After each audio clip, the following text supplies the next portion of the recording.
welcome to the Weekly Mag. We dedicate this week's episode to landscapes. We interview two acknowledged professional photographers of travels and nature, Tino Soriano and Marta Bretó.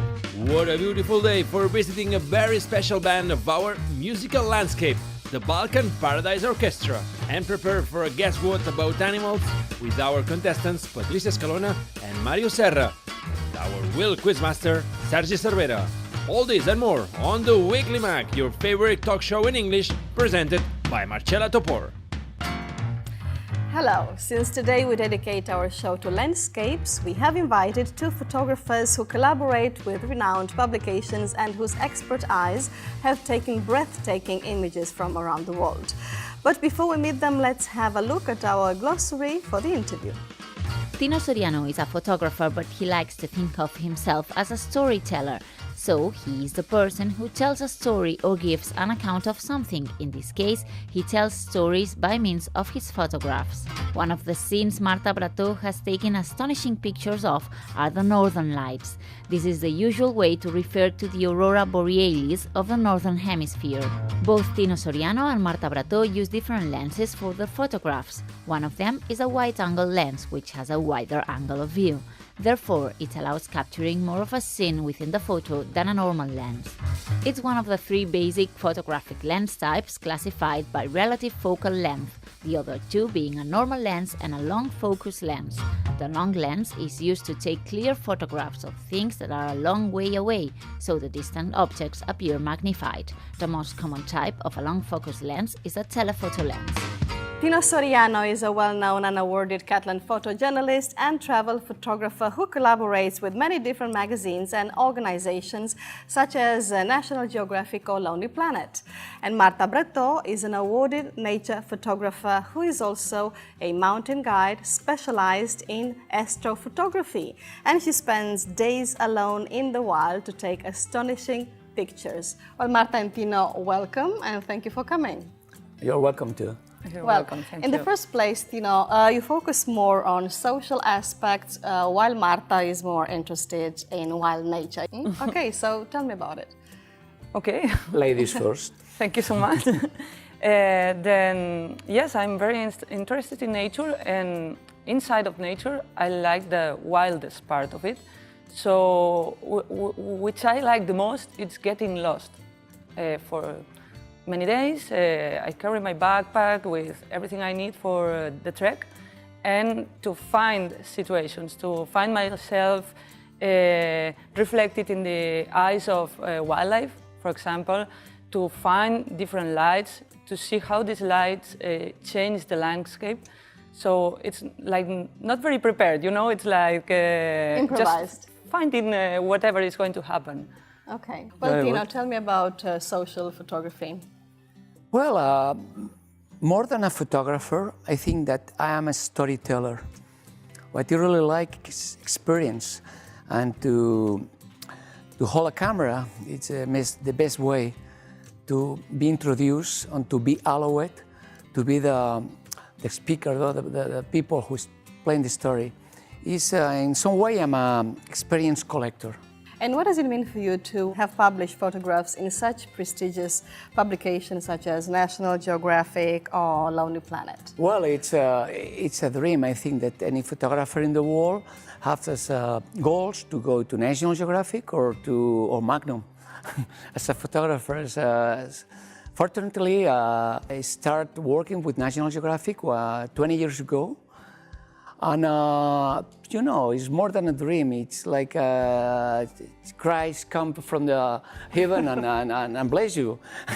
But it's not easy, because otherwise they are also very, very strict about the results. Is not. But in the other side, they let you to work in the way you want, the way you see, okay, the way you react to the reality, the way you explain the story. I see. And Marta, tell me about your career. How did you start in photography? Yeah, well, in fact, it was very strange, because I started with nature, not with photography. And then when you are in nature and you find yourself, it's like you're doing what you like. I like to explore, I like to walk. I was very good at winter sports also. Then I studied to be a mountain guide, just because I loved mountain. And one day, just I don't know how, a camera came to me inside of a trip to French Alps. And I was like with this camera from a friend of mine. It wasn't my camera either. So I was like photographing all the trip. And I realized, okay, this has something really good. So as the days, the years go by, I started to realize that I could fix together nature, mountain, and photography. Well, you've guided photographic expeditions to Iceland, Scotland, and even Mount Kenya. So what is your favorite landscape of all? Yeah. Good. That's a question everybody asks me. Yeah, and for me, it's not very original, no? But it's well, no, but I think there's not a correct answer because every place. All depends on the weather. Yeah. In fact, it's very easy to see that I guide 5 photography tours per year to Iceland, and even when I have free time, I go to Iceland again. So maybe this means something, but I really cannot say that Iceland is better, for example, to Scotland, because I also love Scotland and I found very nice things there, amazing wildlife, amazing landscapes. In fact, Iceland and Scotland has a lot of things in common, but a lot of things different. So I see. I like to see these different things everywhere. Tino, in your case, do you have a special place in the world that you like, maybe more than others, or you agree with Marta that each place is different and it's got its own charm? No. To me, it's very clear. Banyoles Lake, the place where I live. Yes, I decided to live in the place I love, the place I feel easy, the place I understand about everything, and also the place I control every day, every morning, or even in the evening. I go with my camera when I'm home, going around the lake to discover anything that yesterday I didn't see. The idea to me, Banyoles Lake is a place where to play, to learn, to practice photography, and the same photograph that I can take in Banyoles Lake, I can use the methodology in Titicaca Lake or any other lake. But, okay, also I like Italy. Italy, it's a wonderful place for photographers. I feel like many Spaniards very, very easy when I'm in Italy. Maybe I prefer Italy in the sense that they are more crazy than us. And as a photographer, I love China. China, it's a place full of ethnics, full of, well, it's not a country, it's a continent. But the idea is that it's a new continent to discover. We've got your books here. Let's start with Marta's. It's called Sideral, and it's full of skies with and stars. Tell us about the Northern Lights. There are lots of Northern Lights here. Where did you take them? Actually, you can take the Northern Lights anywhere near the pole, then the North Pole. In fact, there are polar aurora. You can find the northern ones in the North Pole, and then you have the aurora australis, I think maybe in English, next to the South Pole. But it's easier to go to the north, no? Yes. Then I think in my book there are aurora from Sweden, from Sareks National Park. It's the wildest area in Europe. And maybe there's something about Iceland also. Okay. Yeah. What's the longest time you had to wait for good pictures like that? The longest time I have been walking through a wild area to take pictures, it's been 15 days, which is the food I can carry on my back. I see. For plus days, maybe I have to grow better muscles. I see. Your looks Okay. Well, Tino, we also have one of your books here. This is called Los Secretos de la Fotografía de Viajes. Yes. It's full of colorful photos, beautiful photos from around the world. Thank you. amazing. It's a really great book. How many countries have you visited for this book?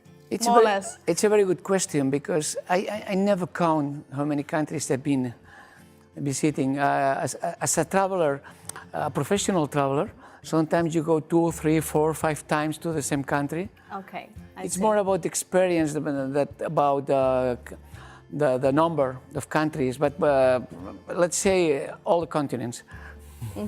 You've just published a new book Yes. called Ayúdame a mirar, in English, Help Me Look. Yes. So tell us about it. Is it like a sort of a guide to photojournalism? In some way, it's a Bible of photography. A Bible? A Wow. Bible, yes. I'm humble, very humble. I've been 25 years writing this book. Wow. During 25 years, writing about the most interesting questions that everybody used to ask me, and about the things that can, in some way, help or inspire Okay. to the people, all the questions that people had in these 3 decades have the answer in this book. So I'm very proud of it's like in some ways my legate. Your legacy. So Yes, legacy. if we want to learn how to take good photographs, what should we do and what should we avoid doing? My best tip to take a good photograph is take less photographs. First to see and then to take the picture, not the opposite. Not Okay. first take the picture Not and the after the opposite. see. Yes. And Marta? I agree with you. Thank you. I agree with you.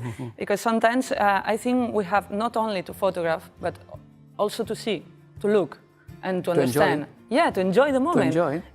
I was this February photographing the Northern Lights with a group of travelers, and there was a moment that I had to say, please, everybody, stop making pictures and just look at the sky. Stop because taking that's pictures. a memory for you, not for everybody. Sometimes the best pictures just keep in your mind.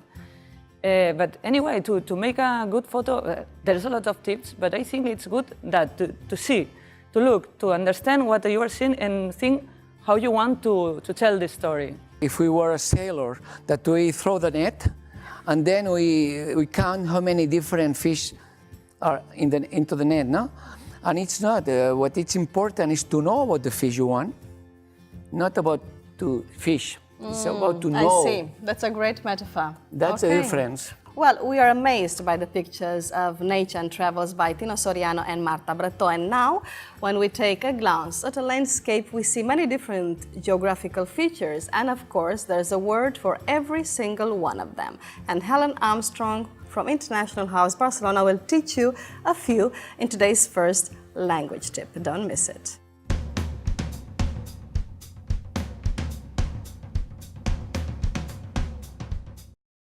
Hi. When we talk about landscapes, we talk about mountains, valleys, and rivers. But there are different types of these, so today we're going to have a look at some examples. So mountains, we have mountain ranges, which are the groups or the line of mountains. For example, the Andes or the Pyrenees. On the side of mountains, we have slopes, which rise or descend on the side. And mesas, which are flat top mountains. Some of these can be found in the west of America. And they have cliffs on the side, which are very steep, and they usually go into the sea. For example, the White Cliffs of Dover. Now, for rivers, the small river is called a stream, and these normally flow into other bigger rivers. And also we have ponds, which can be natural or artificial, and they're very small parts of water. For example, you could have one in your back garden. I used to have one in England with lots of frogs and fish in it. So for valleys, we have gorges, which are very narrow valleys, quite steep, and there's a stream running through it. And a big gorge is a canyon. Have you heard of the Grand Canyon in America?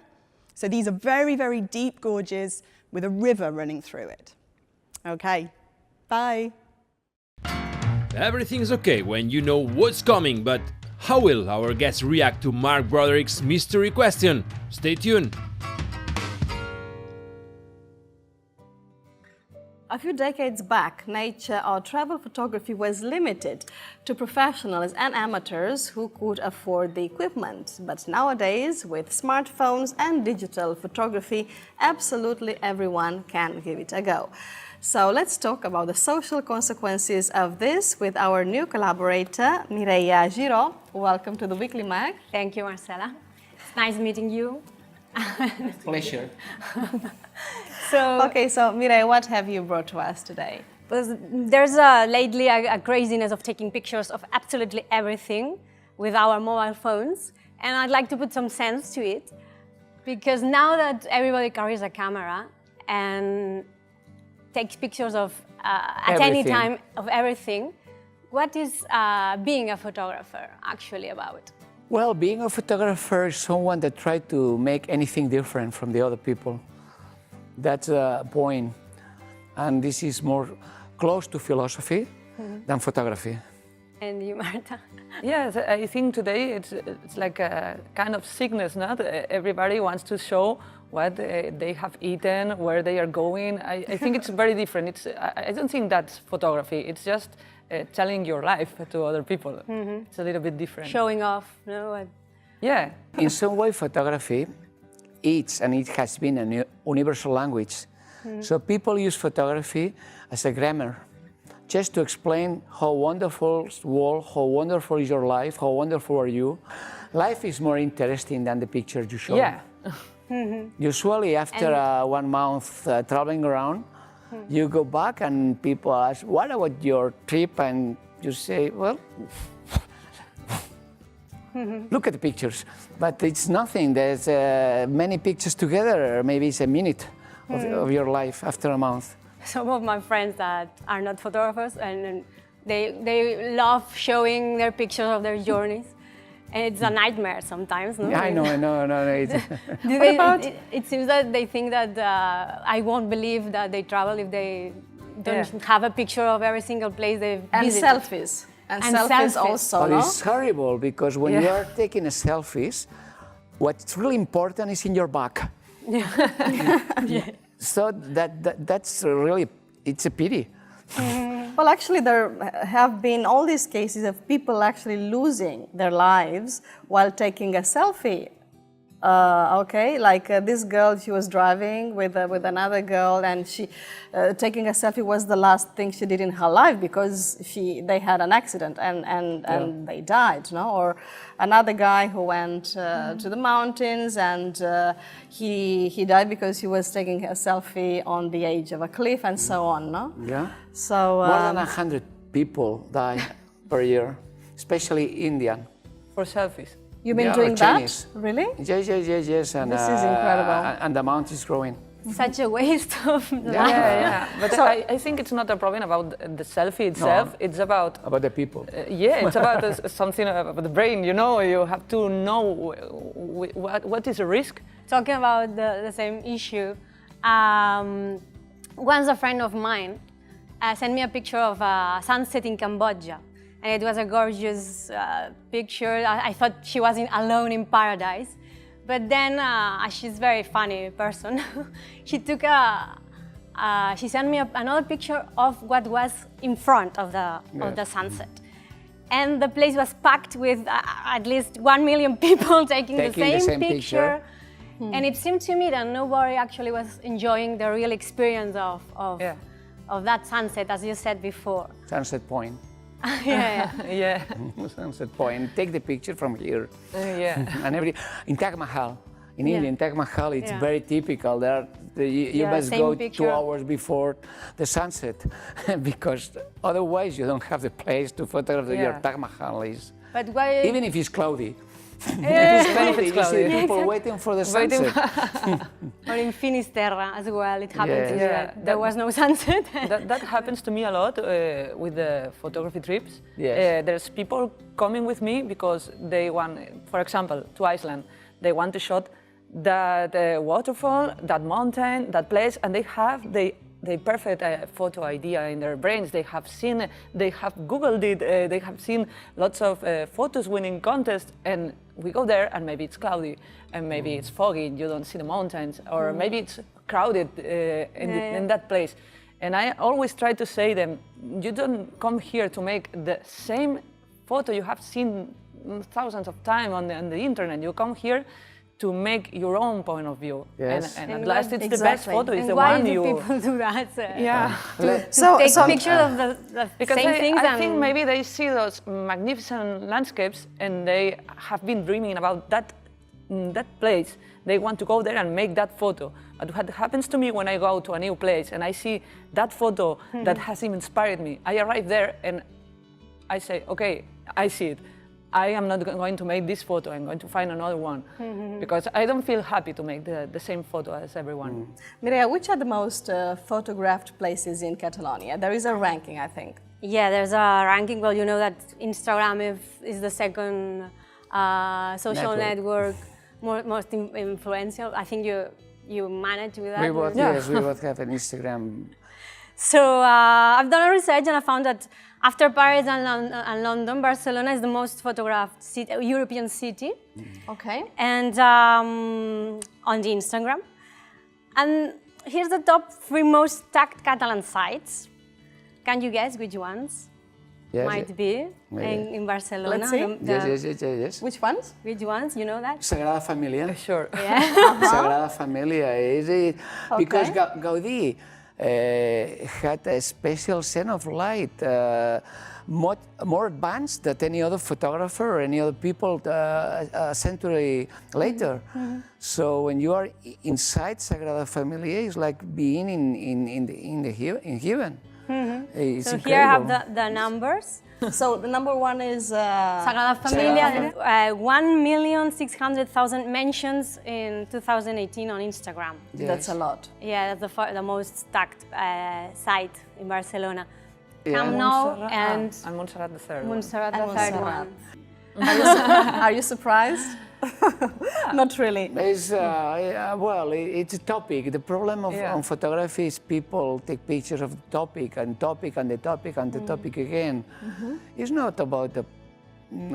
To me, sometimes it's a pity. See everybody taking the same picture. As you say, it's more interesting to be original. To try to be original for your brain, for your mind, and for your photography.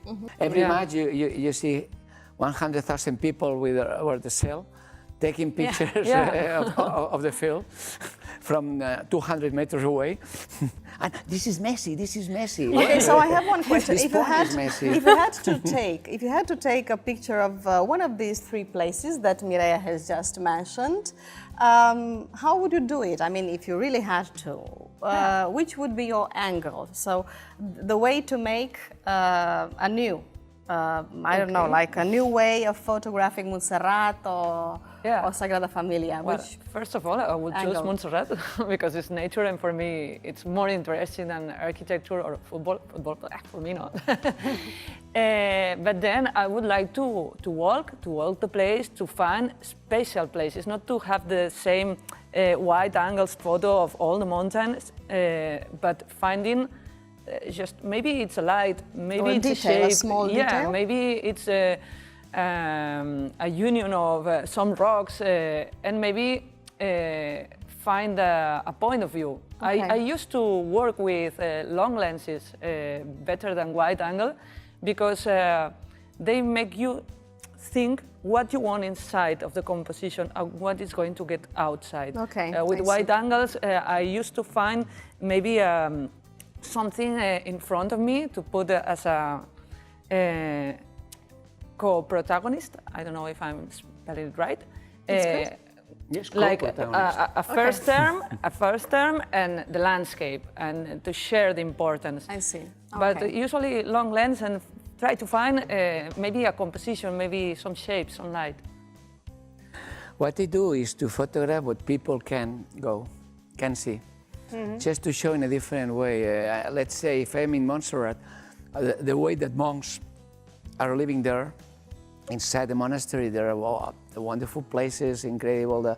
This time of peaceful, of praying, about the people, just to be the transmission, to transmit what thousands or hundred thousands people can see, but with my small camera, I am allowed to go. Okay, that's Anyway, good. Well, I would like to say something to the audience. Please stop taking pictures of Montserrat, Camp Nou, and Sagrada Familia. Please, for the love of God, turn off your cameras when you go there, because we don't need your picture of these places. Just enjoy it. okay, that's right, Mireia. Yes, well, let's stop for a moment because we'll take a short break and we'll be right back with Mark Broderick and the mystery question. Are you a beast or a pet? Don't miss our Guess What quiz about animals presented by Sergi Cervera with Màrius Serra and Patricia Escalona.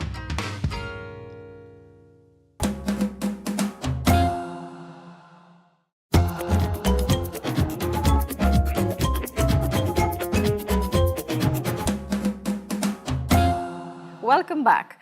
We have been discussing about astonishing travel and nature photographs with Tino, Soriano and Marta. Bretó. Also, Mireia Giraud has brought her point of view about the social impact of photography on the internet. And now it's time for all of them to go through our mystery question with Mark Broderick. Hello, Hello, how's it Mark. going?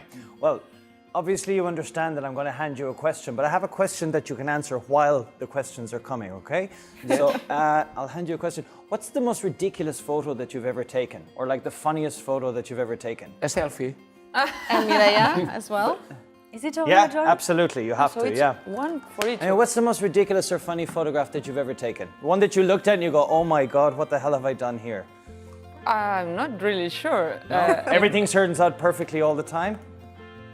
Yes.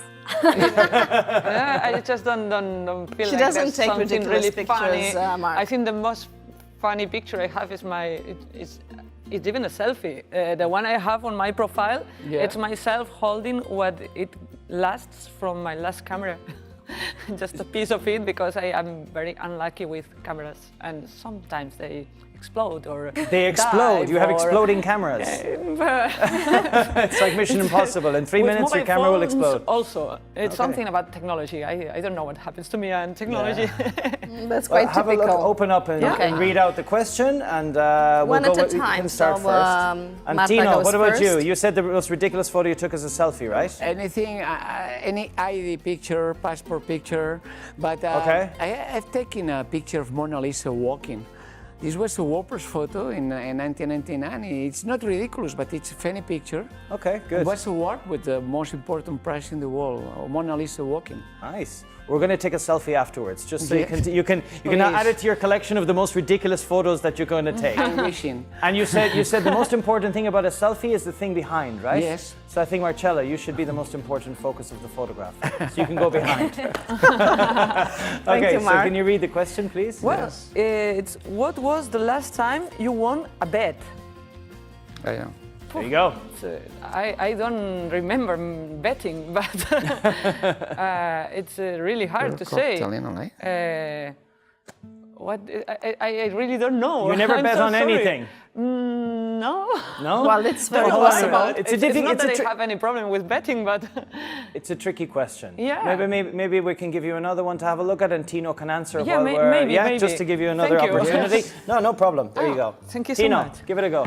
No, well, it's difficult. Last time you were caught telling a lie. Maybe I say Nobody someone, knows. you are really handsome. It's just, You were taking photographs of people and telling them how handsome they were. Yes, Well, yes, you were yes. behind the camera. Yes, but in this case, the girlfriend say, no, you are wrong. You must get paid a lot of money for Well, that. it was a white lie. And Mireia? What superpower would you like to have? Okay, so I would like to cure diseases, for instance, Okay.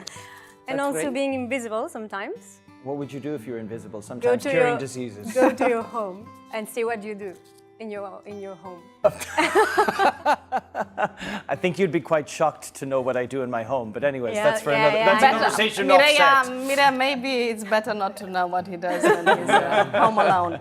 No, Now, for a you're the photographer only. to be invisible is right. The invisible one is a For good a one. photographer is a dream. Yeah, and an invisible camera also, because if you are invisible but the camera is not invisible. It's more interesting. You see the camera running around and answer. That must be Think fun. about the faces. You're the first Okay. person that has got a second chance, I believe. let's see, So because let's it's see very if you hard can do again. it. It's not a Cat 9 Live, so go for it. Yeah, it's very hard again, I think. What have you seen that you wish you could unsee? So I understand it's that I wish not to have seen it. Exactly, like your parents having sex. You really don't want to see that again. I'm so lucky that I haven't seen yeah, that. yeah, exactly. That's something you really don't want to see. Yeah. I don't know. I think maybe I don't know if it's a good answer, but maybe the news. Okay. To see the news, because sometimes the news only speak about bad things. You know, in fact, when I think Bad Tino news. will agree with me when you want to travel to another country. Like, for example, I told you I went to Pakistan. Yeah. If you see the news coming from Pakistan and this kind of places, Yeah. everything is so bad. It's like everyone is a terrorist, and then nobody would want to go to that place, isn't Well, it? you almost got destroyed by an avalanche. I Yeah, really don't but want to go the there either. I mean, avalanche you was haven't not actually the made it terrorist. sound Well, any better. But it's true that you have to see the things by yourself, because if you only know the bad things, even it was possible that nobody was coming to Barcelona or to Spain, if you only say the bad things in here. Yeah, it's true. That's a good answer. Mark, I think you can be Yes. satisfied I am with very the answers. satisfied, yes. I'm looking, but no, I won't say anything. Mireia, do you would like to ask them something before we go? Yeah, what are you on? What are you preparing? Your next project you have? Our projects in photography. Well, I am working on a project about the Icelandic Arctic fox. I've been working on that since 2014, and I think I still have to work on it at least 1 year or two. And personally, I am just planning which will be the next adventures as treks. Maybe Alaska, maybe Kamchatka. Just still thinking about that. Amazing. Yeah. I'm working about traditional medicine in the world. So my next project in July is gonna be to go to Peru to photograph shamans, in Peruvian shamans and also in Peruvian Amazon. And probably also in July or in October, I will lead also a group, but I will go a few days before to make the contacts and to take my own pictures. Okay, excellent. Nice. Well, thank you so much, Tino and Marta, for coming to the program. Thank you, Mireia. And thank you, Mark. I'll see you in a bit, but I think before you I'd like said to do you a wanted... selfie, yeah. But yeah. remember, the focus of the selfie is the person behind, right? According to Tino, who's the expert of selfies, even though he doesn't want to All admit right, it. let's go for it Now, then. let's give it a go. But hold on a minute. Okay. Now, You have a that means long Mireia, how about like a football team? You kind of like Okay. kneel down there. Let's Well, see. I'm so Hold short on. that I think I don't need to move. You don't need to move, no? Okay, hold on. Let me see. I'll go from here. Are you sure, Tino, you want to do this? Yeah? Are you I'm sure you want to missing- do Who am something? I missing? Oh, here we go. There we go. Ready? Hey, you know? Okay, the woman with the Arctic fox. Yeah. There we go. Okay.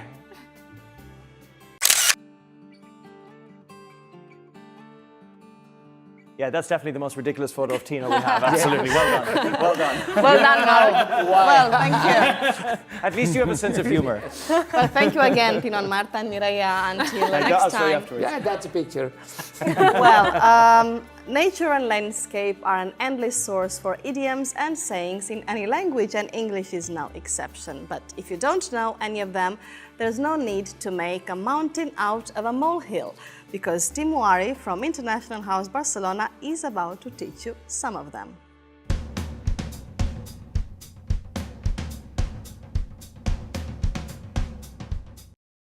Hi again. So today we're looking at expressions related to the countryside. Now, two good friends of mine, Jack and Evelyn, have recently got together, but I didn't know this. Everybody else knew, but I didn't. And suddenly when I discovered, I was like, wow, when did they get together? And all my friends said to me, do you live under a rock? So to live under a rock is to be someone who doesn't realize something that everybody else knows.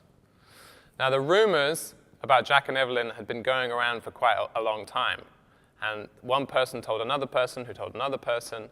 And then when it came to me, I could say that I heard it on the grapevine. This means I heard it by word of mouth, by one person telling another, telling another. That is also the name of a really good Marvin Gaye song that I recommend you look up. Now, opinions and rumors are very important. We need to know which way the wind is blowing. We need to know what the general opinion of the public is or our group of friends. Really good politicians always know which way the wind is blowing. They always know the general opinion of the public, for example, so they can make their opinions fit. Not the real wind, of course, it's just people's opinions. But some people tend to make a mountain of a molehill.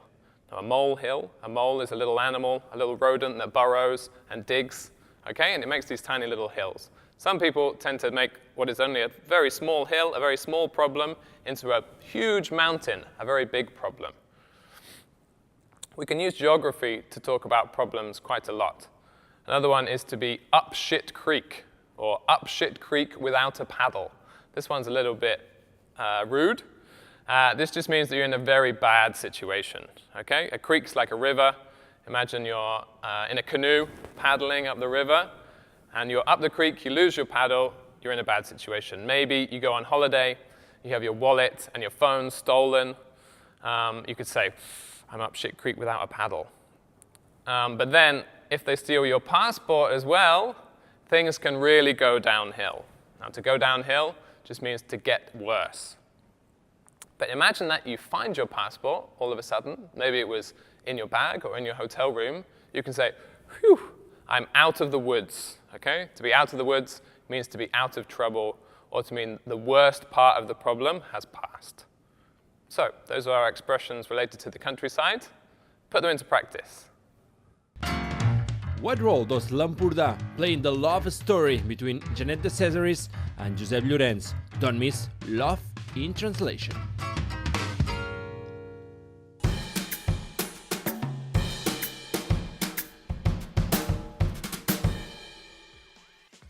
Time to play now with Guess What?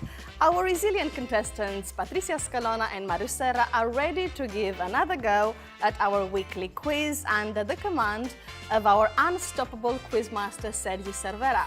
Patricia and Màrius, welcome. Thank and you. Sergi, what have you prepared for today? All right, well, today the show focuses on landscapes, but where are natural landscapes without wildlife? Today I have decided to pay homage to animals. So, how is your wild side going? Very well. Very well. Sergi, I think these two have been born to be wild. Oh yeah. I feel like a snake. Whatever that means. Whatever. Okay, so we'll start the snake and Patricia with our multiple. This is gonna be fun. And Patricia with a multiple choice and the relationship between people and animals. And we have been out there and interviewed some of them. So some of them, I mean people. And we asked them about their pets. So what's the next video? Well, I have usual pets, so I have 2 dogs, little dogs. All right. So, what privileges do her 2 dogs enjoy? A. They sleep in her bedroom and go to the swimming pool. It's an option. Yeah. B. They sleep in her bedroom and she cooks Thai food for them. Thai food. And C. She takes them to a restaurant for dogs. What do you think? What do you guys think? People are really Really weird. Yeah. So, And they restaurant really for dogs? Restaurant for dogs. Okay, C for Patricia. And A for me. A for Just Màrius. sleeping and They sleep in her going to bedroom the swimming pool. and go to the swimming pool. All right, so let's see what the right answer is. They eat in our kitchen and they have a bed in our bedroom. On summer we go to a swimming pool that is especially for dogs. Amazing, 1 point for Màrius. How did you know? But she said swimming pool special for dogs? I think so, yeah. My God. I don't think in the regular swimming pools you can actually take your dogs, can you? I don't know. I don't know. I don't think so. Maybe you can take them, but they can't swim. They can't. Are we allowed to go to that swimming pool? No. I mean, like, would it be? Am I right? Yeah, especially for dogs. Yeah. You can swim like a dog. It had to happen. All right. Okay, So, so 1 point for Marius. 1 point for Màrius Yes, and and- none for Patricia. Good. Okay, Then yeah. let's go for the second question. Now it's time to ask about phobias. Check it out. I've always been afraid of sharks. Why? I don't know, because I think I feel helpless in the sea. I cannot do anything about it maybe when a shark comes. And how did this man try to overcome his fear of sharks? My God. Let's see the options. And if you score this answer, I'm gonna start like dancing like Greece, because I'm gonna be happy because you are gonna have 1 point. Yeah. Is that okay for you? Like dancing like I'd this? love that. You'd love that. All right. A, he immersed himself inside a cage surrounded by white sharks. B, he went to the cinema to see a shark movie. And C, he bought himself a fluffy shark and tried to sleep with it. B? And for you, Màrius? Well, A would be the more logical one, but we are not in a we are logical, not in a logical way. quiz, so but not fluffy anyway. So I would say V. I'm sorry, but V. I would say yeah. You copying me. You I'm go copying both you. cinema going. with you. All right, so you both are going after B, so let's watch the video. Yeah, I went to a movie like for a couple of months ago where it was a really big shark, just to like try to get more knowledge or get comfortable with the shark, but I don't know, it didn't went well. A promise is a promise. Job well done, guys. Point for both. Okay. I'm gonna enjoy this so much. Yeah. Okay, are you afraid of any animals? Do you have any phobias? I'm not very fond of rats, Rats. but I've never actually I never faced one. Like, Go to the close up. cinema no. to see mouse. And see a Mickey film Mouse. called Rats? All right, so guys, are we gonna watch the third video now? So let's talk about not rats, but cats. Ah, my God. The good ones. All right, let's see the video. When I was a child, I used to have hamsters or fishes, nothing too big, because we were living in a small house, and a cat as well. And the question is, what was the name of her cat? Oh. A, Sparks, because once they electrocuted him, accidentally, of course. B, they called it Goku, and they imagined that the cat became yellow when it was really angry. And C, it was called Shere Khan, and they painted him like a tiger. I love that. You go first this time, and I'll see if I copy C. you. I'll say C. Sure C, can. Shere Khan and painted like Yeah, a tiger. I love it. And for you? Are you copying him, or you are gonna go for your own option? I'm gonna go for B. B for Patricia. So they called it Goku and Shere Khan for Màrius. Let's watch the answer. His name was Goku, like the cartoon. So he was black, and me, my sister, and my brother, we were thinking that when he was angry, he became yellow. Right, so we are even now. 2 points for Màrius and unbelievably 2 points for Patricia as well. People is very strange. Unbelievably, Strange you people. I yeah. said unbelievably. Okay, so now it's time for you to use your ring bells in a 2-round speed challenge. Yeah, we are after the name of famous fictional animals, and I will give you a clue, and you have to ring your bell and say the name. Bing, bing, ready? Ready like ready? Yeah. An orca that needs to be saved. Patricia. Willy. That's correct. A bear who's friend with a tiger.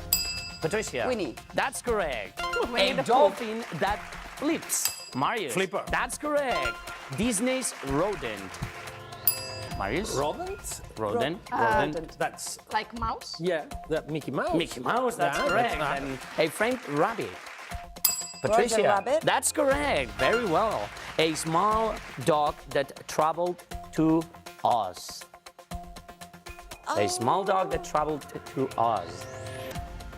5, 4, 3, 2, Toe. 1. Toe. Patricia, that's correct. Toto, correct. Woodstock's best friend. Woodstock's best friend. Snoopy. Absolutely, Very well. right. An orange cat. Patricia. Garfield, correct. The gallant pig. The gallant pig. Pig like, you know? Yeah, But gallant pig, yeah, but... like gentle and gallant. Just love you doing that. I know. Very lovely. A very lovely pig. Very lovely and gallant. And pink. Pig. Yeah, but and I pink. didn't I can't remember remember that the name. name of it. And very smart Yeah, and posh. A little bit posh. A little Porsche. Yeah, a little bit. Yeah. A little bit posh as well. I can't remember. 3, How was it? 2, No. 1. Time's up, babe. Babe. And last one, a dog with a composer's name. Patricia. Beethoven. Correct. Absolutely. Well done, guys. Patricia is winning and leading with 8 points, but Màrius is following right after with 5. The next round is about idioms. Absolutely, yeah. Let's go with the second round, and Marcella's gonna read out a definition, and I am going to read the example sentence that you guys have to finish. Finish the idiom, right? 1. Sometimes Sergi is really, really stubborn. Sometimes. And he won't do a serious quiz. I think she's trying to tell me something. Of course, you can lead a horse to water, but you can't make it Drink. Drink. Absolutely. Yes. Well done. Okay. Well done. We continue. Last time Sergi was late and he Eventually. said he got trapped in traffic, in a traffic jam, but actually he can't drive. A lame excuse, or in other words, a cock and bull. Lie. Yeah. Sorry. Cock and bull story. Story. Actually, we mentioned those idioms in our tips in previous weekly mag. So now we're just checking who paid attention and who didn't.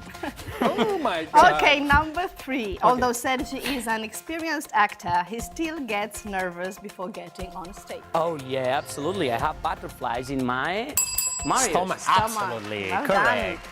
Number 4. Sergi gets so excited during the rehearsals for the show that I sometimes have to tell him to cool down. Oh yeah, that's totally true. Because she always says to me, "Hey Sergi, hold your Horses. correct horses."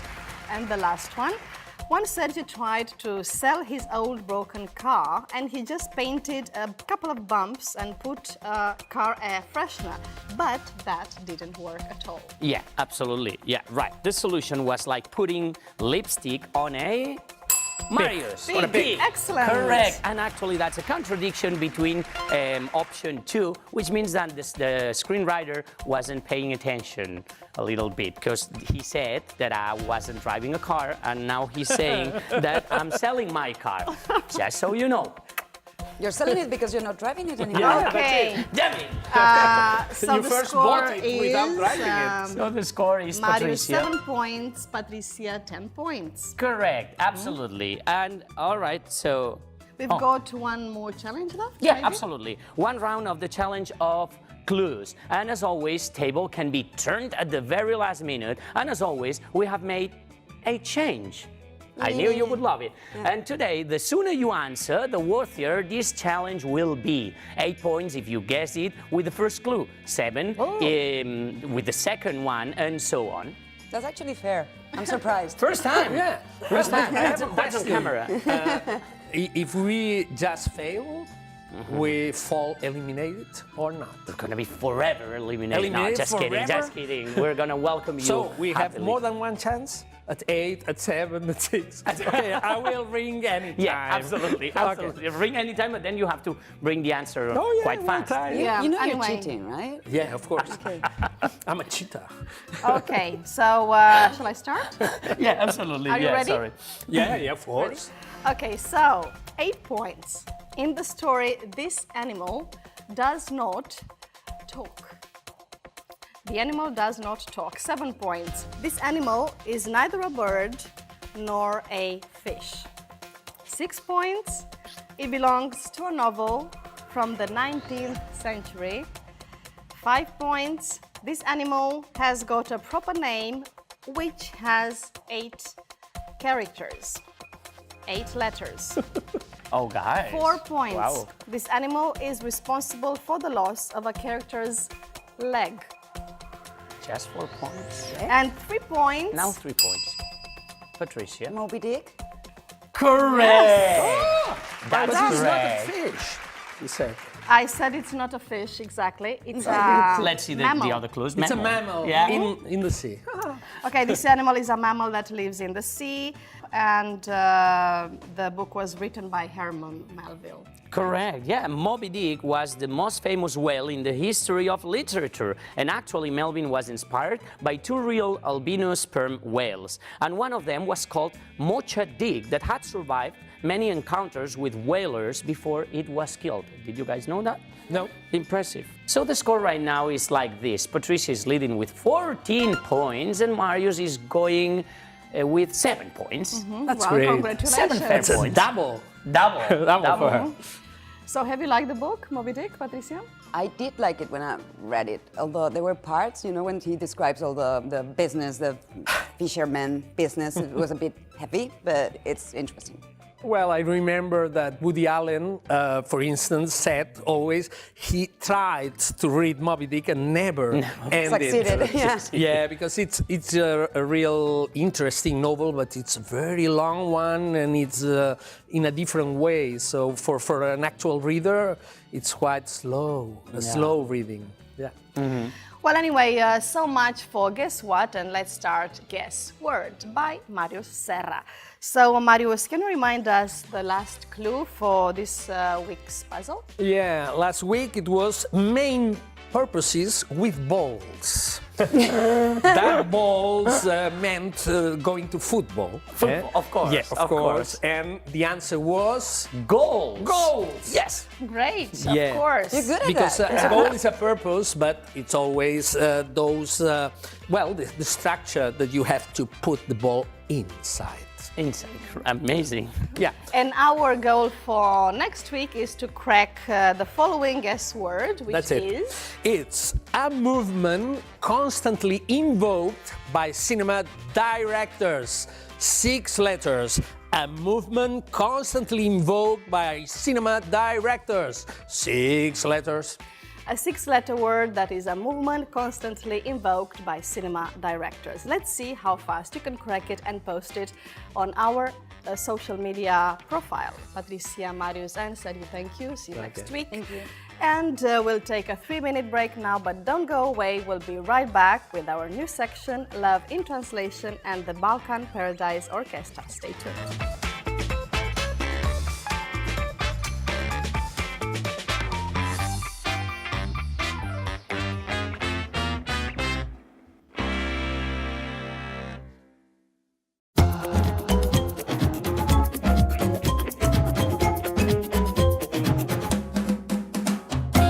Welcome back. We first met Janet in our program dedicated to accents, and today it's time to meet her husband, Giuseppe, and also find out about their love story, which began in the 80s. So it's time to watch our new section, Love in Translation, with Janet De Cesaris and Giuseppe Llorenç. Don't miss it.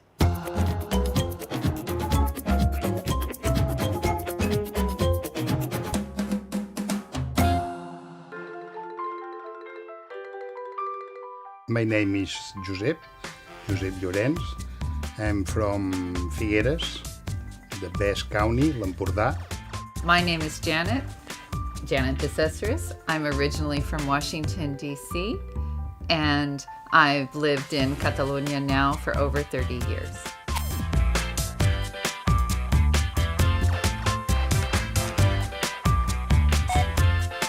We first met when I was a student on an exchange program between Indiana University in Bloomington, Indiana, and the University of Barcelona. And I was given housing in a Col·legi Major, and that's where Giuseppe was living also. So we met there. For the young generation, was like Erasmus. Yeah.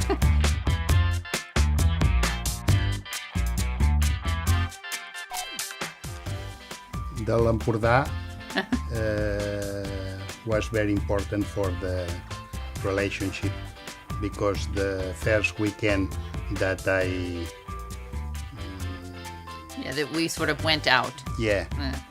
We visited the Cadaqués and Cap de Creus. I think was the first time that I thought that I can invite her for a trip.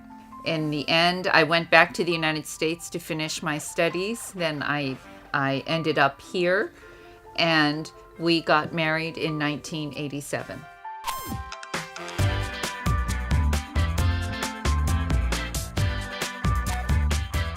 The strong sense of identity that people have here, that surprised me a lot. In the United States, we have a sense of identity, but it's not as local as it is here. So he's mentioned he's from the Empordà, but people from Tarragona, if you go to Tarragona or Reus, the first thing they tell you is that they're from Tarragona, not Reus, or they're from Reus and not Tarragona. So this local sense is very important here, and that's not so true in the US.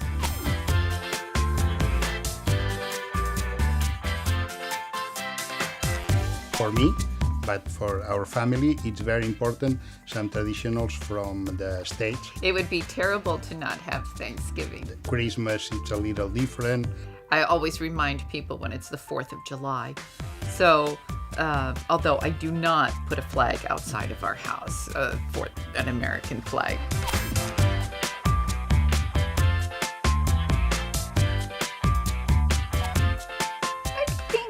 Not.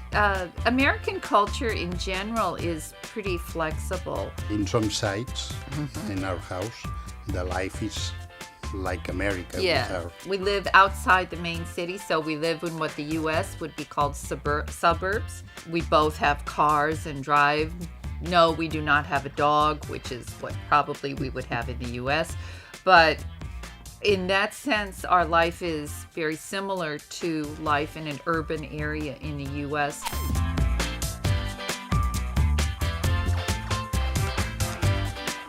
Oh, heavens. I think...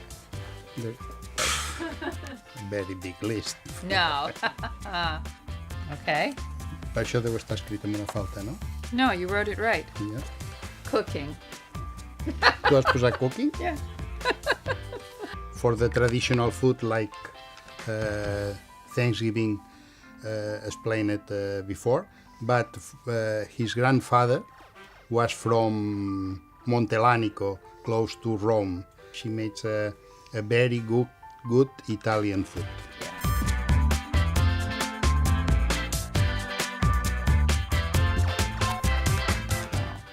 Actually, I don't know. Really bad at. I mean,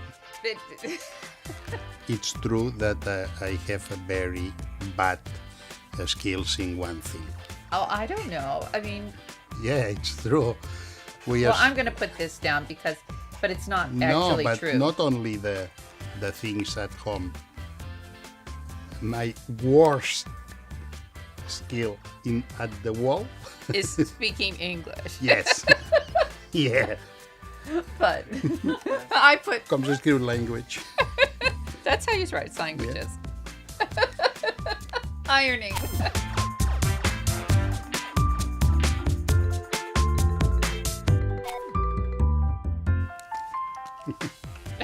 I don't know. It was a long time ago. We both said me. Or we did it at the same time. Maybe.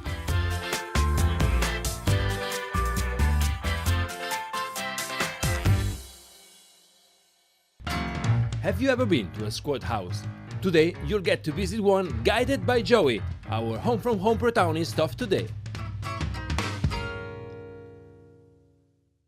They are 11 instrumentalists, wind and percussion. They share a passion for Balkan tradition and they put rhythms from all over the world into the mix. And the result is an energetic, joyful and fresh fanfare show both on the stage and in the street. They are the Balkan Paradise Orchestra, also known as BPO. Well, we have here Alba Careta and Maria Cofan. Welcome. Thank you. And the obvious question is, why Balkan music in the first place? Well, the three of us that they started the project, they started with the idea of playing Balkan music mostly for the rhythm because it's very danceable. And they like it so much, so this was the first idea. How did you discover Balkan music? These three persons, they went to a concert of Fanfare Ciocarlia, and they also knew Balkan music like long ago. And when they saw this concert, it was like super nice for them. So they said, why don't we do a group of this music? Mm-hmm. Well, it's not easy to play Balkan music. If you're not from a country from Eastern Europe or Central Europe in this case, which are your main musical points of reference, apart from Fanfara Ciocarlia, which you mentioned before? Yeah, also we listen a lot to Goran Bregovic, and we play some versions of the films from Emir Costa Rica. Mm-hmm. Excellent. Kataka is the name of your first album. First of all, what does this word mean, Kataka? I guess you have to tell that. Yes, Maria. Kataka is how me and the horn play, is a comping of the melody, and the comping we do is a rhythm that when we play is kataka, kataka, and that's why we put this name of the disc. Mm-hmm. I see. And what is the album like? I would say that the album is all the versions that we start with. When we start with the group, we picked some versions that we liked from this reference that I told before. And we did our own arrangements, so we had to present them somehow. So we record this first Kataka with all these versions. Well, you are 11 members in this band, all girls and women, compared to Fanfara Ciocarlia, which are all men, if I'm not mistaken. Yes. Okay, so tell me, why 11 and why all girls? We started. When we started, we weren't 11. We were like less, and we are 11 because we are. We started playing, and then we were thinking, oh, maybe we need another girl that plays this, or maybe we need and that's how we ended being 11. Okay. And being girls is just because the friends, we were girls, and then we said, why not all girls? And exactly, why not? It's all about wind and percussion. It's a wind and percussion orchestra, so why not other instruments as well? We like it to be this formation, also because we started in the streets playing. So then if you have other instruments that you need to plug, or you need amps or whatever, it's difficult to play there. And also because our reference, as we said, like Fanfare Ciocarlia, they are also this formation of instruments. So we picked the idea from that. Mm-hmm, I see. All right, and in order to train and also find inspiration for the music that you do, have you traveled to the Balkans? Not really. Some of us, they did, but the way that we used to learn it is just by listening it and repeating it, like trying to get the same sound as they do. And that's the way also to move 11 people. It's so hard always to travel with all the instruments and everything. Mm-hmm. Are you going to maybe in the future do some other kind of music, like world music and traditional music from other places in the world? Now we are preparing our next albums. Okay. And we are composing our own tunes. So this time we are trying to get Balkan, but not like super, like world music, super like this. You recently won a very important award, which is the Best Folk Album 2018, Premi Zandar Rock 2019. It was a popular vote, so it was a big event for you. What did it mean for you as a band? Well, it was great. I mean, having this support also from the people, because it was votation. I mean, if we would not have people that they support us, we could not win that. So it's nice to see that also out there's people that they listen to us and they vote for us. So it's a big relief to know that what we are doing, people like it. You said that you started to play in the streets, but you also play on stage. What's more difficult? It's different. It's different? Yes. In the street, it's nice because people are next to you, and you are only playing with your own, like you are playing and you don't have any amplification. And that's super beautiful because you can do lots of dynamics and you can, and in the stage it's different because, well, there's always a distance. And I see. Do you have lots of concerts? Yeah. In Catalonia mostly, or outside Catalonia as well? Most of our concerts are here, although now from May on we are going to start to go abroad. Mm-hmm. We have now some concerts, I guess in Norway we are playing, then we are playing also in Istanbul, in Germany, in France, and I think that's all abroad, no? Yeah, I think the best way is for the people to check out our webpage. Okay, so your website, which is? bpo.cat. bpo.cat, yeah. Excellent. Well, and today you're going to play something for us. What are you going to play? We're playing a song named Unser Time, and it's a song from a film of Emir Kusturica, and we're going to perform a little part of us, not 11 of us, but... Wow, excellent. Well, thank you so much for coming, Alba and Maria, and good luck with all the gigs and with the tour as well. Thank you. Thank you. Thank you. Living as free as a bird is one of Joey's main goals in life. Born in Australia, he traveled the world and enjoyed lots of adventures until he ended up living with a group of close friends in Catalonia. And our Home from Home section features the squat house where they live, and it is well worth a visit.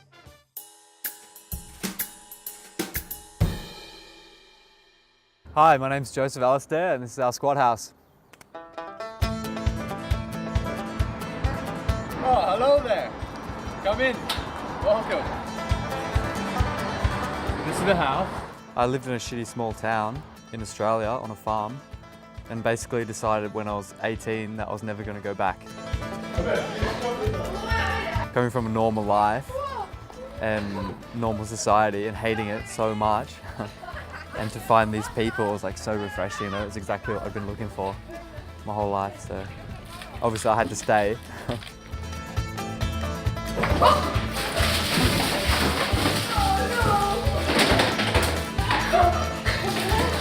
The neighbours I don't think they like us very much. He's pretty chill.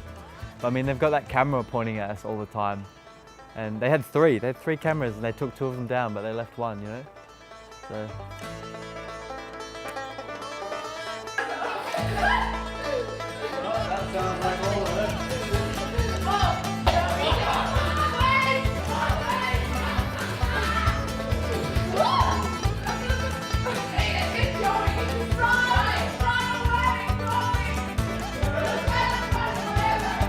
We have morals, we're super high principled people, and I think half of the group has been to university for philosophy, so we are quite against stealing from people or doing anything that hurts other people, but as you know, corporations have no body and have no soul, so we always take our occupied houses from the banks.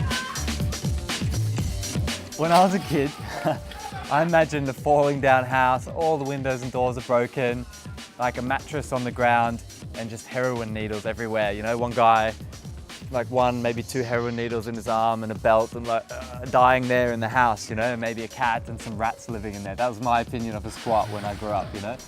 And now you've been in here, it's just, I mean, people live in normal houses that are dirtier than this, so you can see the difference.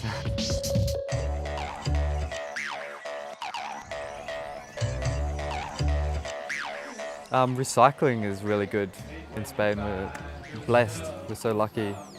The supermarkets throw so much food out, you know, we can live from that. When you get the effort to get off your ass and go down there and take it from the bin, it's there. but as well we're obviously buying some stuff, breads and rice and milk, cheap things, heavy things, you know. And there's a market in town on I think Saturday mornings, and they go there after the market and recycle. You saw all that food in the kitchen, you know, boxes and boxes of vegetables and fruit and stuff. So Catalonia has always been about liberty and independence and freedom and anarchy and all this stuff. You know, you see it in the freestyle art that they're making on the buildings, you know, all the ceramics on the buildings, Gaudi and Joan Miró and whoever else. We want more from life than just working and paying the mortgage, and this is the answer we've found. You know, just seeking the necessary things in life, you have to go through the system and work and work and work and pay the mortgage.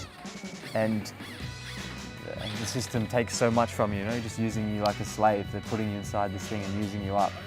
And part of living like this is to move past that and just see life for what it is, you know. It's an experience, and we're enjoying it, you know. We're trying to live it to the fullest between the cracks of the system, you know, to get past it.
There are many words related to walking.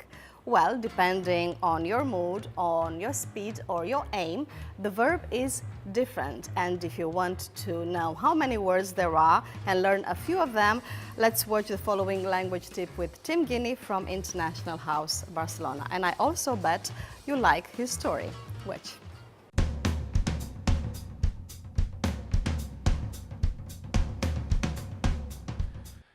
Today we've been talking about the countryside, and my favorite activity is to go walking through the countryside. But have you noticed in English there are lots of different ways of saying the verb walk? For example, I want to tell you about the last time I went for a walk. Well, I was strolling through the park, and strolling means to walk very relaxed. And I noticed there was a guy walking behind me. And at first I thought he was just wandering. So if you're wandering, you're walking very relaxed as well, but probably without a clear purpose or an aim. But then I noticed that he was still walking behind me some 5 minutes later, and I got the feeling that he was following me. So I decided to lengthen my stride. So your stride is your step, and if you lengthen it, it means you start to walk a bit faster. So I began to stride away, and I turned around and he was striding right behind me. So I decided I needed to break into a run. So if you break into a run, it means you start running. And guess what? I turned around and he was still running behind me. But luckily, I'm quite a fast runner, so I managed to give him the slip. So if you give someone the slip, it means you get away from them in the physical sense. So I gave him the slip, got back to my car, and I realized I didn't have my keys. So I had to retrace my steps. And that means to go back along the path that I walked, trying to see where I dropped my keys. Unfortunately, I couldn't find them, and I'm searching until all of a sudden I feel a tap on my shoulder, and it was the guy. I was so shocked, I stepped back. The guy must have crept up behind me. So if you creep up behind someone, it means you walk very carefully, very slowly, like animals do when they're trying to hunt other animals. So he crept up behind me, and I was shocked. But in the end, he was actually just trying to give me back my keys. Well, I can tell you I was extremely embarrassed, and I had to trudge back to the car.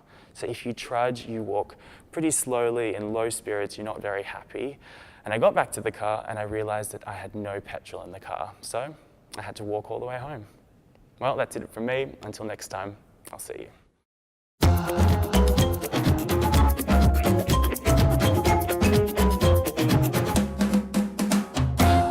There are many ways of enjoying the landscape and exploring new places.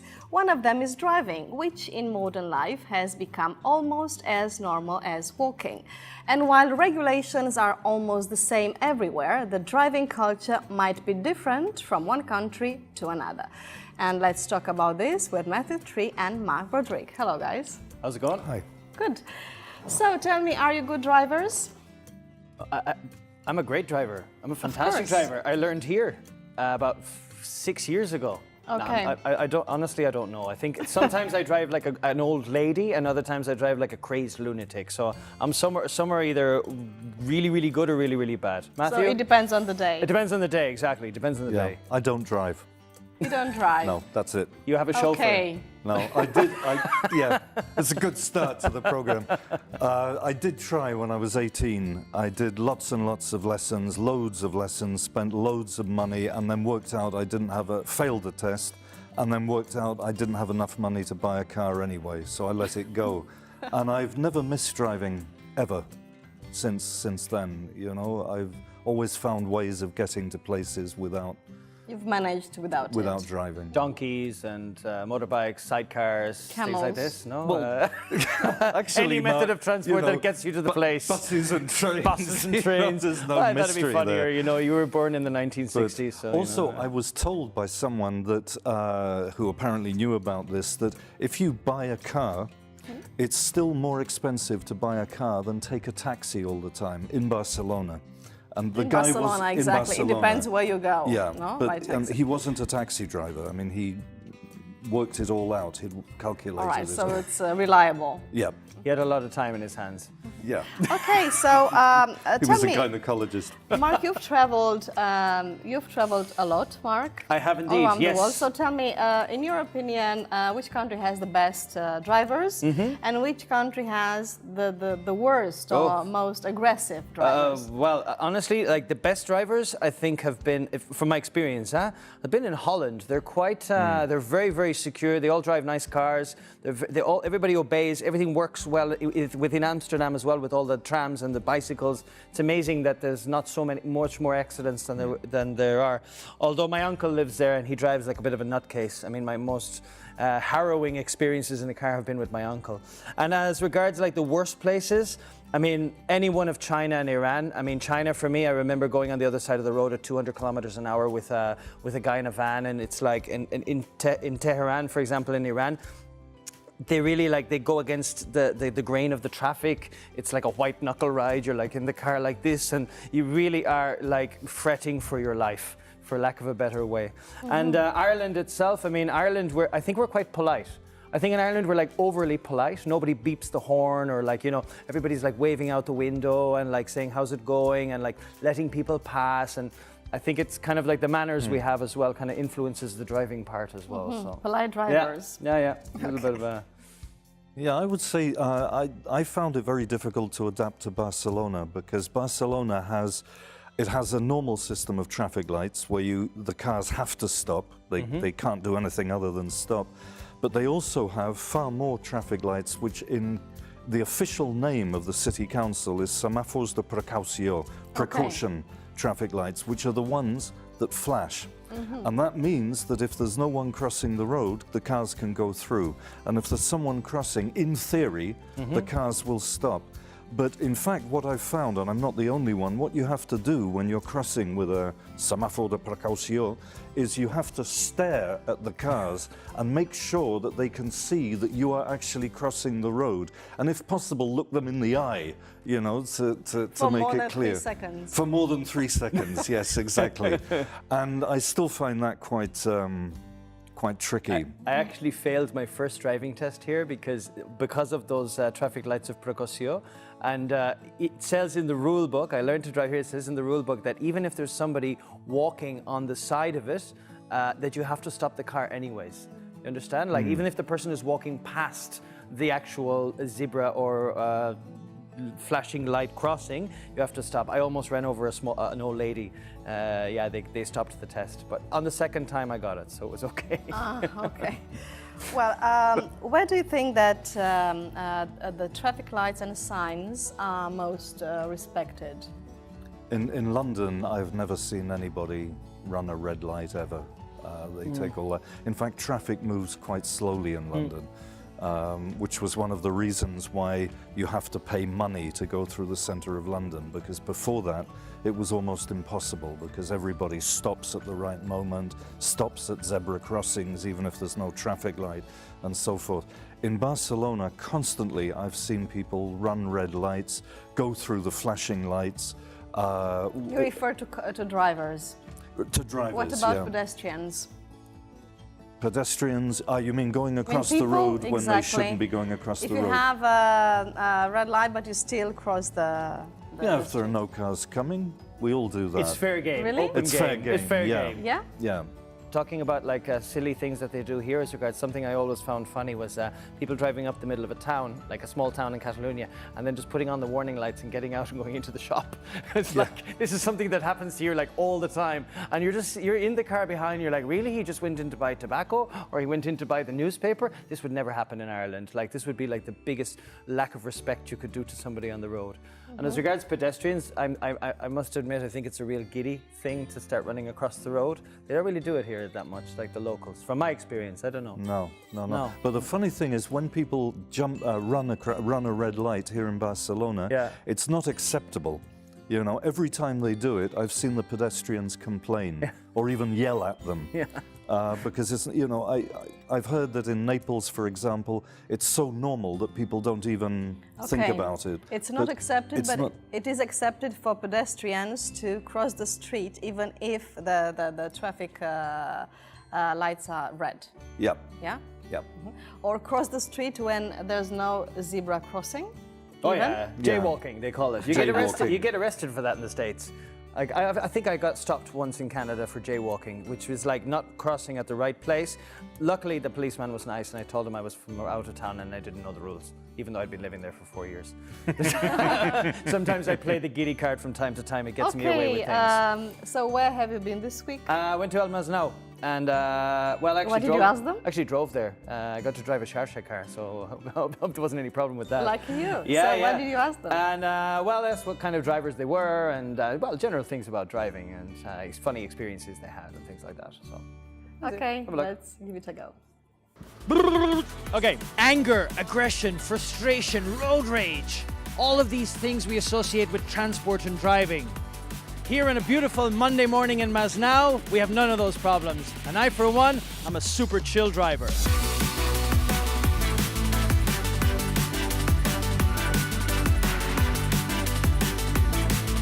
Tell me, have you ever had a funny or dangerous or incredible experience driving or in a car? I crashed the car when I was 15. If I had a bus in front of me, I would do all this bus stops behind the bus.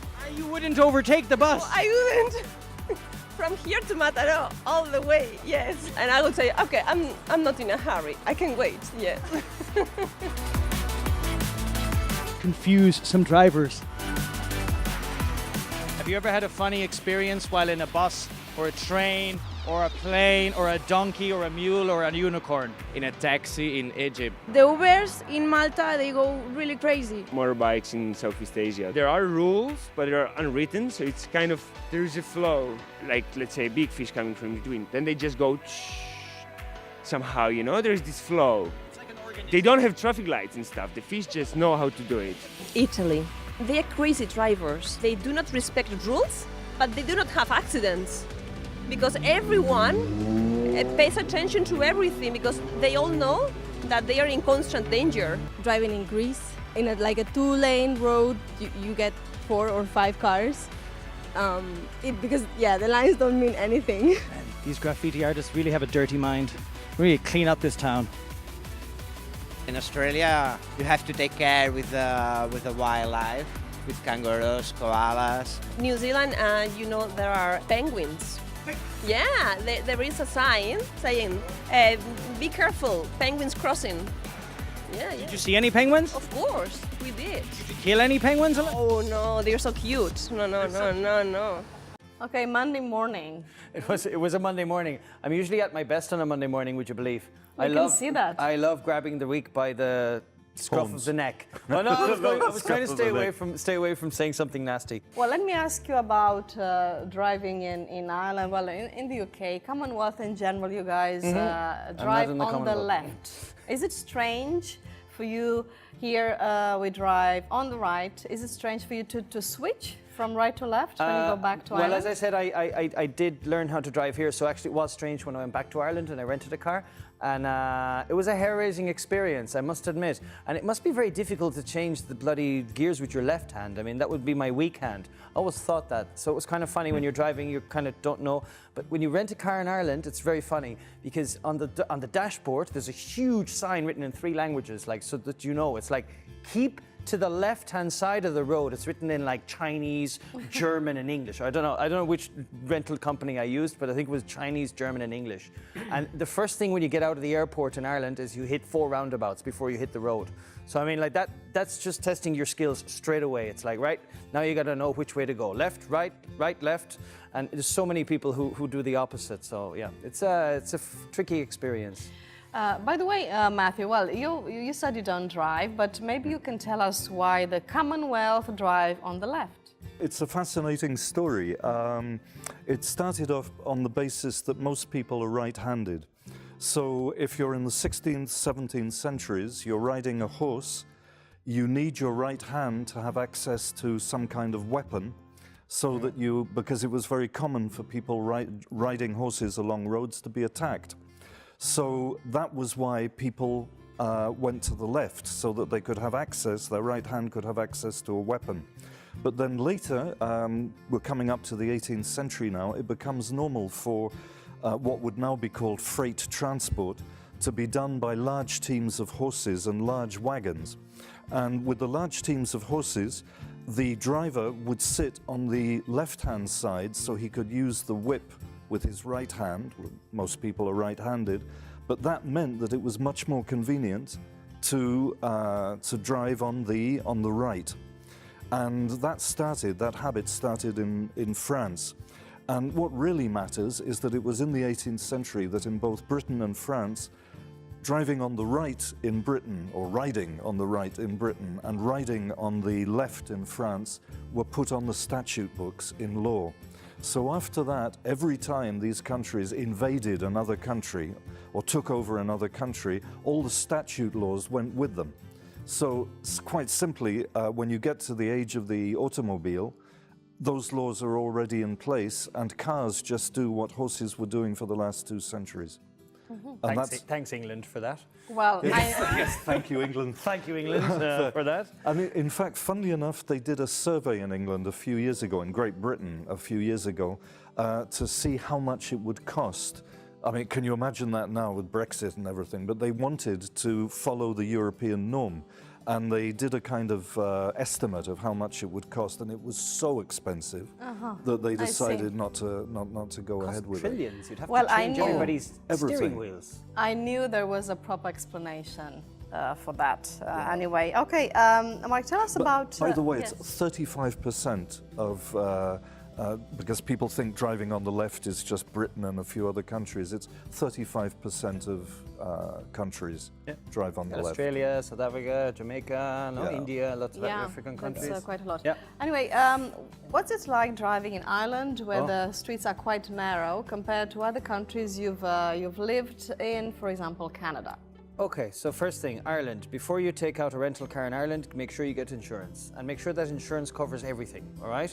Because once you hit out the west of Ireland, where I'm from, the roads get narrower and narrower and narrower. And as you know, they have these stone walls with the stones like jutting out. So you really have to be careful and have your spatial awareness on key, because you can easily scratch the side of the car. Because at times it's like funny, because it's usually foreigners that are driving against each other, and they don't know like that in Ireland we're always very polite. Always parked to the side and stuff like that. So it's tricky.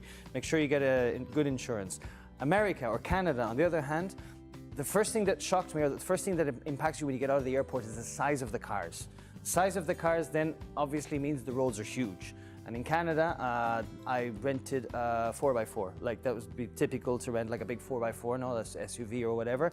And the roads are huge. Like, they've got massive amount of space for overtaking. Like, obviously they've got all of these RVs, these massive recreational vehicles, camper vans. The trucks are 2 and 3 times bigger. So it's not as necessary, let's say, to have such a good insurance policy. That would be my experience. Okay, I see. And Matthew, as a pedestrian, have you ever found yourself in a dangerous situation? Here or in other places? Only when I go back to London. And I almost always, the first 2 days, I find myself always looking the wrong way and almost getting killed. But it's fortunate that in London, they have something similar to what you were explaining about the airports in Ireland. They have, on every crossing, they tell you which way you have to look, because they know, Of course. Look left, look right, on the other hand, I have some friends from the UK, and every time they come to Barcelona to visit, they are actually afraid that they would be run over by a car. So it must be something similar. Yeah, exactly the same, because it becomes so automatic when you live in a place. You learn it as a child. We used to learn rhymes as children in school about which way to look and which way to walk. And even now, at 36 years of age, I still remember that. And even though I've been living here for 10 years, I sometimes do the wrong thing. It's amazing, like, how it still sticks in your head, no? These little rhymes, like, always look to the left, always look to the left. That's incredible. That's just reminded me out of the blue that when I was 6 years old, I used to belong to something called the Tufty Club. And Tufty was a squirrel who taught you how to cross the road. It's one of the few clubs, I mean, it's that and the Association of Catalan Writers. Those are the only 2 clubs I've ever belonged to. Tufty the squirrel and Catalan That's a nice Writers. detail, Matthew. There has to be something funny about that. Hey, that's a good one. Anyway, Mark, let's watch the second video. What else have you asked the people in Masnol? Well, I managed to get them to ask about have they committed any traffic offences, like have they had any problems with the law. I, of course, have had various clashings with the law in regards to the car, I must admit. But, well, you'll see. They've come up with a couple of funny ones. Okay, let's see what happened. Have you ever had problems with the law, fines, like any funny experience with policemen in other countries here? Yeah, the rented car got towed away. I was really, really mad. So yeah, I went all in with the policeman in Portugal, and I was like, you know, I feel like I'm being robbed by you. This is how you want to get out of the crisis, and blah, blah. In Southeast Asia, I paid the fine. A bribe, that's the one, bribe. In France, we were parking. He hit the car behind us. We take the camper and we went away. And the police searched us in another village. In the States, the police are very strictly, no? And they stopped me, they put the car behind my car, and I was like here, I opened the door, I went down to the car, and the police come with the gun to go to the car. Because you put your hands down. Because I down the car. I went down the car like it was in here in Catalonia. There you cannot get out of the car. Yeah, you have to put the hands over on the dashboard, yes. What's the thing that annoys you most about drivers here? Like things that people do on the road when they're driving? How people take the roundabouts. People go in the lane which is to the center, and then they want to take the exit, and then they just don't blink. They just go into your lane, and it just drives me crazy. Danny, I think I'm in the wrong lane. Shit. I think we need to get back in the other lane. These roundabouts are sometimes very confusing. I always think if I was the only driver on a road, no problem. I could drive. I'm not afraid of driving, but I'm afraid of being pressured. Touching mobile phone. Touching the mobile phone? Yeah. You mean like on the mobile phone, not like touching it? No, I mean the drivers being on the mobile phone. Okay, Danny, you've given me a lot of signs to work with today. I'm kind of confused by a lot of them. Maybe here I can find out some, I don't know, some tips.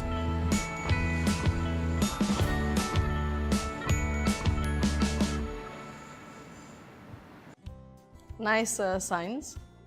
Couple of things there in that video actually that we didn't touch on. One is the roundabouts. I think I already talked about the roundabouts. Yes, exactly. And that's an issue. the brushes with the law. Have you ever had a run-in with the law while you're driving, Marcella? Ever been stopped? Not really. Once, I was stopped when I was a kid, when my mum and dad were there in France, and the policeman said, les papiers, you know, give us the papers. Yeah. So my mum, who didn't really know what he was talking about, but she understood the word papier, just took a piece of notepad paper and gave it to him. There you go, write a story. We come from a long line of writers. Okay, nice one. And also the phones, right? Yeah. The phones, using the phones while you're driving or while you're as a pedestrian is a very dangerous thing, and it happens a lot, unfortunately. The thing now in Barcelona recently is, especially in the last 6 to 12 months, especially with the pedestrians using the phones, they have these bloody electric scooters and the skateboards and the bicycles and the unicycles and everybody just thinks that it's open game on the pedestrian area. So I've seen so many accidents of people like walking on, like, you know, texting their grandmothers like, hey, where's the croquetas of the aya, whatever, like, and then all of a sudden, like, one of these scooters comes out of nowhere and like they wipe out.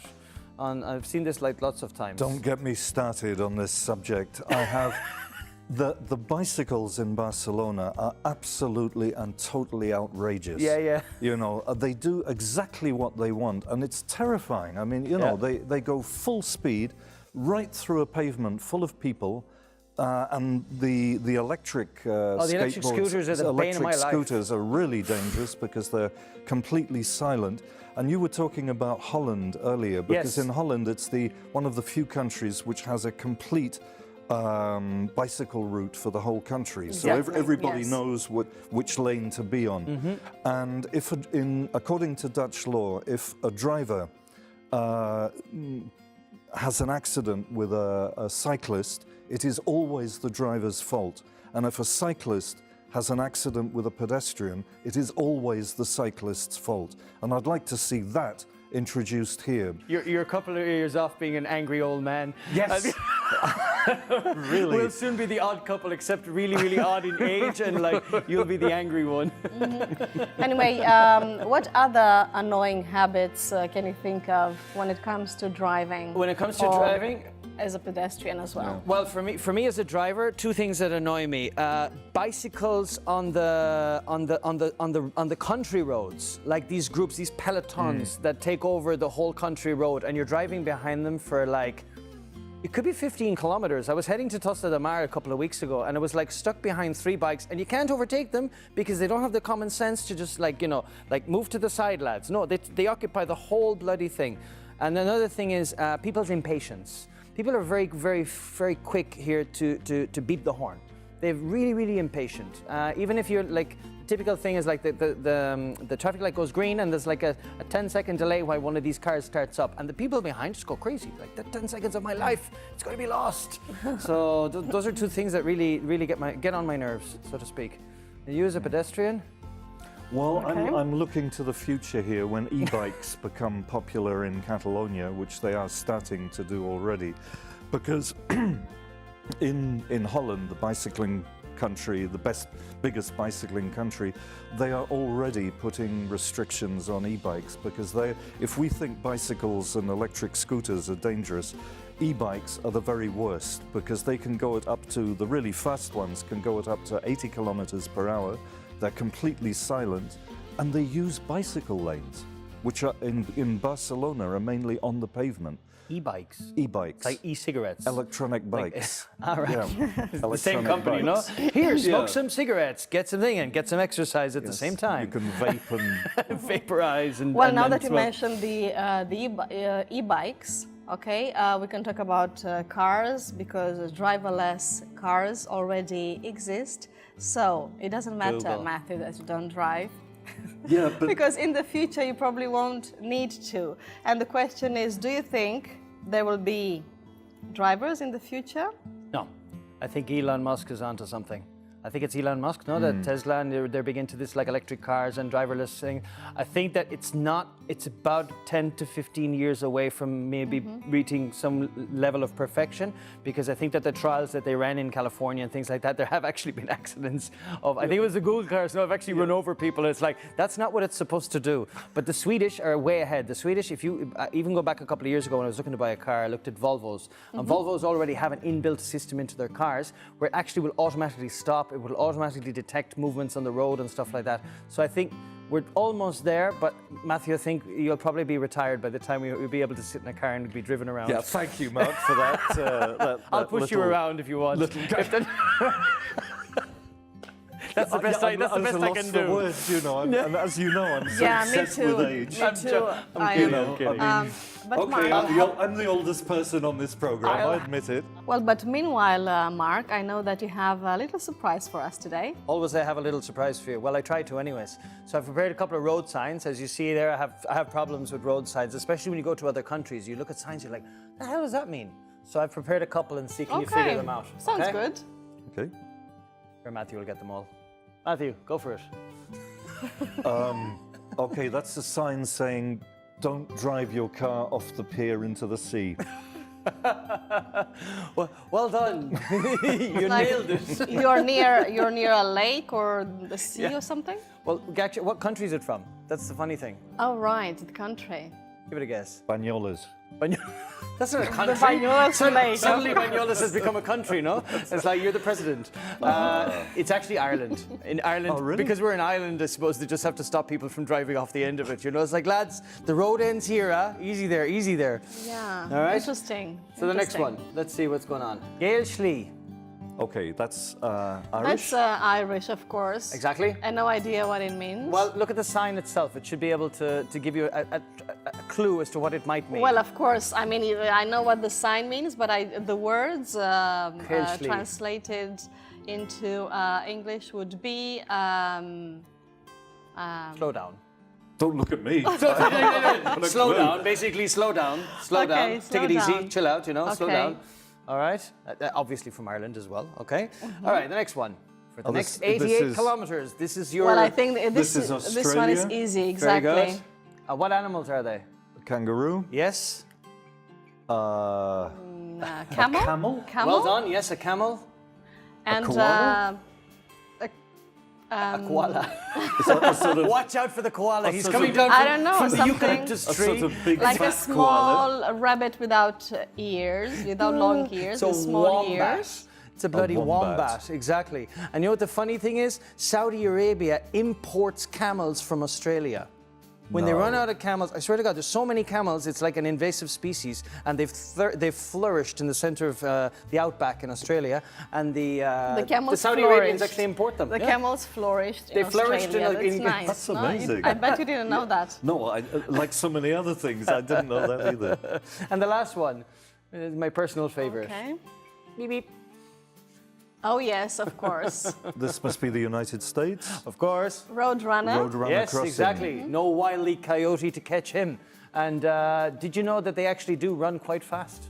Do you know how They fast? do. That they run fast. Yes. Thanks to some previous things that I've looked up, they run at 32 kilometers per hour. That is fast. Yeah, like That Usain is Bolt. fast. Can they fly? They can if they reach the point where the wily coyote is about to catch them or press his bomb, they can take off. Yes. Of course. Well, this has been really interesting. I must Yeah, admit fun. that I enjoyed it very much. Thank you, Mark. Yep, no See problem. you next week. And Yes. thank you, Matthew. You're welcome. Well, so much for the weekly mag of this week. You can go online to catch up with all the episodes and sections and follow us on the social networks. Don't forget to post the solution to the guess word puzzle by Màrius Serra, which is a movement constantly invoked by cinema directors, 6 letters. Well, have a nice week and keep your English up and running.